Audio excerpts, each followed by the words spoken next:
சங்கீதம் 91:15. அவன் என்னை நோக்கி கூப்பிடுவான், நான் அவனுக்கு மறு உத்தரவு அள்ளிச் செய்வேன். கர்த்தருடைய பிள்ளைகளே, நம்முடைய ஜெபத்திலே நமக்கு பதில் உண்டாக வேண்டும் என்று நாம் விரும்புவதை பார்க்கிலும் 1000 மடங்கு நம்முடைய ஜெபங்களுக்கு பதில் உண்டாக வேண்டும் என்று கர்த்தர் விரும்புகிறார். எனவேதான் நம்முடைய கூப்பிடுதலுக்கு அவருடைய செவிகள் திறந்திருக்கிறது. நாம் அவரை நோக்கி வேண்டிக் கொள்ளுகிறதற்கு முன்னமே நமக்கு இன்னது தேவை என்பதை அவர் அறிந்திருக்கிறார் என்று வேதம் குறிப்பிடுகிறது. ஆகையால் நான் ஜெபித்தால் என்னுடைய ஜெபத்திற்கு பதில் தருவாரா என்ற சந்தேகம் உங்களுக்கு வேண்டவே வேண்டாம். நம்முடைய வாயிலிருந்து வருகிற ஒவ்வொரு வார்த்தைகளையும் கவனித்து பதில் தரும்படி ஒட்டுமொத்த பரலோகமும் ஆயத்தமாக இருக்கிறது. நீங்கள் ஜெபிக்கப் போவதற்கு முன்பு ஒன்றை மட்டும் தெரிந்து கொள்ளுங்கள். தம்முடைய சொந்த குமாரன் என்றும் பாராமல் நம் எல்லாருக்காகவும் அவரை ஒப்பு கொடுத்தவர் அவரோடே கூட மற்ற எல்லாவற்றையும் நமக்கு அருளாதிருப்பது எப்படி?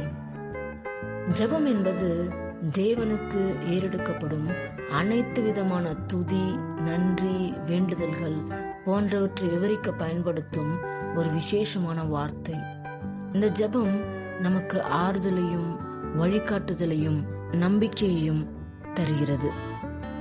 இவ்வளவு விசேஷமான கர்த்தருக்கு பிரியமான ஜெபத்தை எப்படி நாம் செய்ய வேண்டும் என்பதை பற்றிய சில குறிப்புகளை நாம் பார்க்கலாம். ஜெபத்தின் முக்கிய பகுதி கர்த்தரை துதிப்பது. அவர் செய்த மகத்துவமான கிரியைகளுக்காகவும் நம் வாழ்வில் அவர் கிருபையினால் நம்மை நடத்தி கொண்டிருக்கும் ஆச்சரியமான விதங்கள் யாவற்றுக்காகவும் நாம் கர்த்தரை துதிக்க வேண்டும். இரண்டாவதாக பாவ அறிக்கை செய்யப்பட வேண்டும். நாம் அறிந்தோ அறியாமலோ செய்த பாவங்கள் தேவனுடைய ஆசீர்வாதங்களை நம்மை வந்து சேராமல் தடுக்கும். எனவே மனத்தாழ்மையுடன் தேவனை நோக்கி உண்மையாக நம்முடைய பாவங்களை அறிக்கையிட்டு மன்னிப்பு கேட்க வேண்டும். திரும்பவும் அந்த பாவங்களில் விழாமல் இருக்கவும் கர்த்தரிடம் மன்றாட வேண்டும். மூன்றாவதாக தாழ்மை காணப்பட வேண்டும். கர்த்தருக்கு பிரியமான குணம் தாழ்மை. எனவே ஜெபத்தில் தாழ்மை குணம் வெளிப்பட வேண்டும்.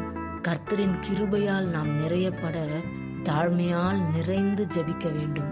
நான்காவதாக பொருத்தனை. கர்த்தரிடம் பொருத்தனை செய்து அதை நிறைவேற்றி நாம் ஜெபிக்கும் ஜெபத்தில் கர்த்தரின் விடுதலை நம்மை வந்து சேரும். அடுத்ததாக தேவ சித்தம். நம்முடைய ஜெப விண்ணப்பங்கள் கர்த்தருக்குடைய சித்தத்திற்கு உள்ளானதாக இருக்க வேண்டும். அவ்வாறு இருக்கும்போது நம்முடைய ஜெபம் கர்த்தருக்கு பிரியமானதாக அமையும். அடுத்ததாக பிறரை மன்னிக்க வேண்டும். நாம் ஜெபிப்பதற்கு முன்பு பிறர் நமக்கு செய்த தவறுகளை மனதார மன்னிக்க வேண்டும். அடுத்ததாக இயேசுவின் நாமத்தில் நாம் எதை கேட்டாலும் ஜெபத்தில் கர்த்தர் நமக்கு கொடுப்பார். இயேசுவின் நாமத்தில் நம்முடைய ஜெபம் காணப்பட வேண்டும். அடுத்ததாக விசுவாசம். அவருடைய சித்தத்தின்படி நாம் ஜெபத்தில் கேட்பவற்றை பெற்றுக்கொள்வோம் என்பதை நாம் முதலில் விசுவாசிக்க வேண்டும். விசுவாசித்து நாம் ஜெபிக்க வேண்டும். இறுதியாக பொறுமை. ஜெபத்தில் கேட்பவற்றை கர்த்தர் நமக்கு தர பொறுமை மிகவும் இன்றியமையாதது. கர்த்தரின் நேரம் என்று ஒன்று உள்ளது.